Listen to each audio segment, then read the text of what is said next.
চরম মিরাক্কেল হয়েছে, মা কৃষ্ণকালী চরম মিরাক্কেল করেছে, নিজের চোখেই দেখুন একবার।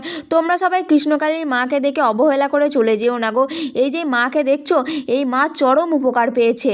এই মায়ের বাড়ি হচ্ছে পুরুলিয়া। পুরুলিয়া থেকে এসেছে আজকে মায়ের দুয়ারে, চরম উপকার পেয়ে মায়ের কাছে ছুটতে ছুটতে এসেছে। এই মায়ের 2 কন্যা সন্তান, সিজার করে 2 কন্যা সন্তান হয়েছিল, কিন্তু এনারা ব্রাহ্মণ কাস্টে, তাই একটা পুত্র সন্তানও দরকার ছিল।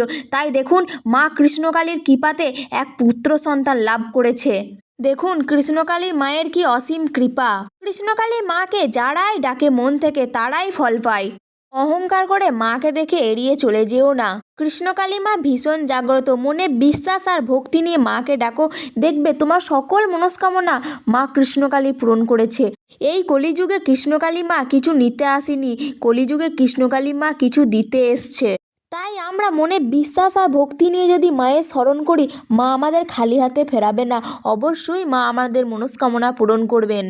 ভিডিওটি সবারই মাঝে শেয়ার করে দেবেন, ঘরে বসে ভিডিও দেখে মায়ের নাম জপ করবেন, তারপরই দেখবেন আপনার সকল মনস্কামনা মা পূরণ করেছেন। তাই সবাই একবার মন থেকে বলুন, জয় কৃষ্ণকালী মায়ের জয়, জয় সোনা মায়ের জয়, জয় মঙ্গলা মায়ের জয়।